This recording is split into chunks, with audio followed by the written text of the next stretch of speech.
बलराम ने भगवान श्री कृष्ण का साथ क्यों नहीं दिया आखिर महाभारत में? क्या आप लोग इस बारे में जानते हैं?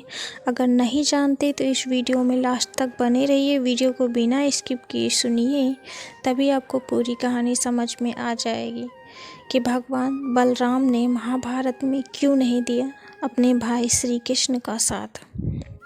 आखिर क्या वजह थी, क्या कारण थे इसके पीछे, क्यों नहीं दिया साथ?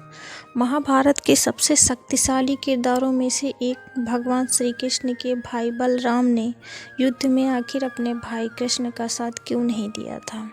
उनके बल और साहस से तो सब परिचित थे, मगर ऐसा क्या हुआ कि उन्होंने श्री कृष्ण को इस युद्ध में अकेला छोड़ दिया? आखिर क्यों बलदाऊ ने अपने भाई श्री कृष्ण को भी इस युद्ध में अकेला छोड़ दिया? बलदाऊ ने भगवान श्री कृष्ण से चर्चा की थी और कहा था कि वह इस युद्ध को रोकने का प्रयास करें और अगर युद्ध ना रुके तो वह किसी का पक्ष ना ले। भीम से नाराज हो गए थे बलदाऊ। महाभारत में शायद ही कोई ऐसा व्यक्ति हो जिसे देश के सबसे बड़े महाकाव्य महाभारत के बारे में पता ना हो। सब जानते हैं कि यह युद्ध पांडवों और कौरवों के बीच लड़ा गया था। यह युद्ध 18 दिनों तक चला था, जिसके पांडवों की जीत हुई व कौरवों की हार हुई। इस युद्ध में भगवान श्री कृष्ण की भूमिका से तो सब वाकिफ़ हैं, मगर हम आज उनके बड़े भाई बलदाऊ की चर्चा कर रहे हैं, जिन्होंने भगवान कृष्ण बलदाऊ भी कह सकते हैं। इस युद्ध में भगवान श्री कृष्ण ने पांडवों का साथ दिया था। इस वजह से तो बलदाऊ को भी पांडवों के साथ देना चाहिए था और अपने भाई के साथ युद्ध भूमि में उतरना चाहिए था, मगर ऐसा नहीं हुआ। आखिर क्यों बलदाऊ ने अपने भाई को भी इस युद्ध में अकेला छोड़ दिया? श्री कृष्ण को बलदाऊ ने की थी समझाने की कोशिश।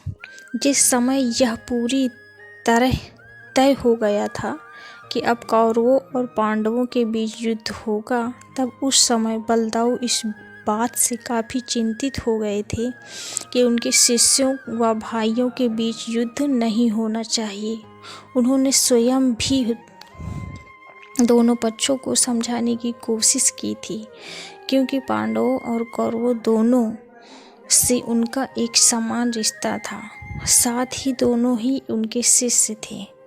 पांडवों में उन्होंने भीम को तो कौरवों में दुर्योधन को गदा चलाना सिखाया था, इसलिए कभी नहीं चाहते थे कि उनके दोनों शिष्य आपस में लड़ें।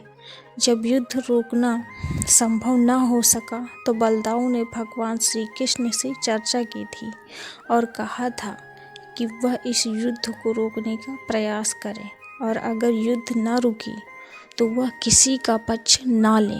लेकिन भगवान श्री कृष्ण ने अपने प्रिय अर्जुन की मदद करने का एक रास्ता पहले ही खोज लिया था। उन्होंने दुर्योधन को अपनी नारायणी सेना और स्वयं में से एक को चुनने का विकल्प दे दिया, जिसमें से उसने नारायणी सेना को चुना था। इस समय श्री कृष्ण ने अपनी शक्तियों को बराबर बांटकर न्याय कर दिया था, लेकिन बलदाऊ श्री कृष्ण की चाल को समझ गए थे और उन्होंने इसके लिए भगवान श्री कृष्ण पर नाराज़गी जताई थी। पांडवों के शिविर में पहुँचे थे बलदाऊ, जिसके बाद एक समय ऐसा आया जब स्वयं बलदाऊ पांडवों के शिविर में गए थे। बलदाऊ को पांडवों के शिविर में आता देख भगवान श्री कृष्ण समेत सभी पांडव बहुत खुश हो गए थे। उन्होंने बलदाऊ का खूब सत्कार किया। बलदाऊ ने सीधे युधिष्ठिर से मुलाकात की और उन्हें बताया कि वह इस युद्ध में किसी भी पक्ष की तरफ से नहीं लड़ेंगे। उनके लिए तो कौरव और पांडव एक समान प्रिय हैं। वह कहते हैं कि भाइयों के बीच हो रहे इस युद्ध को वह नहीं देख सकते। उन्होंने युधिष्ठिर से कहा कि मैंने तो कृष्ण को खूब समझाया था कि वह युद्ध न लड़े, मगर अर्जुन प्रेम ने उन्हें पांडवों की तरफ से युद्ध लड़ने को मजबूर कर दिया। अब मैं कैसे कान्हा के खिलाफ युद्ध लड़ सकता हूँ, इसलिए मैं 4 धाम यात्रा पर जा रहा हूँ। जब बलदाऊ भीम से हुए थे नाराज। भगवान बलदाऊ जब अपनी तीर्थ यात्रा चरण में था, भीम और दुर्योधन दोनों एक दूसरे से द्वंद्व युद्ध कर रहे थे। भगवान श्री कृष्ण के कहने पर भीम ने गदा युद्ध के नियमों को तोड़ते हुए उसकी जांघ पर वार कर दिया, जिससे दुर्योधन की मृत्यु हो गई।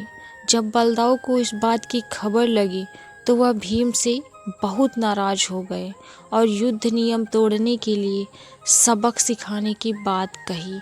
मगर इसी बीच भगवान श्री कृष्ण ने बलदाऊ के सामने आकर उन्हें भीम की उस प्रतिज्ञा की याद दिलाई और उन्हें शांत किया।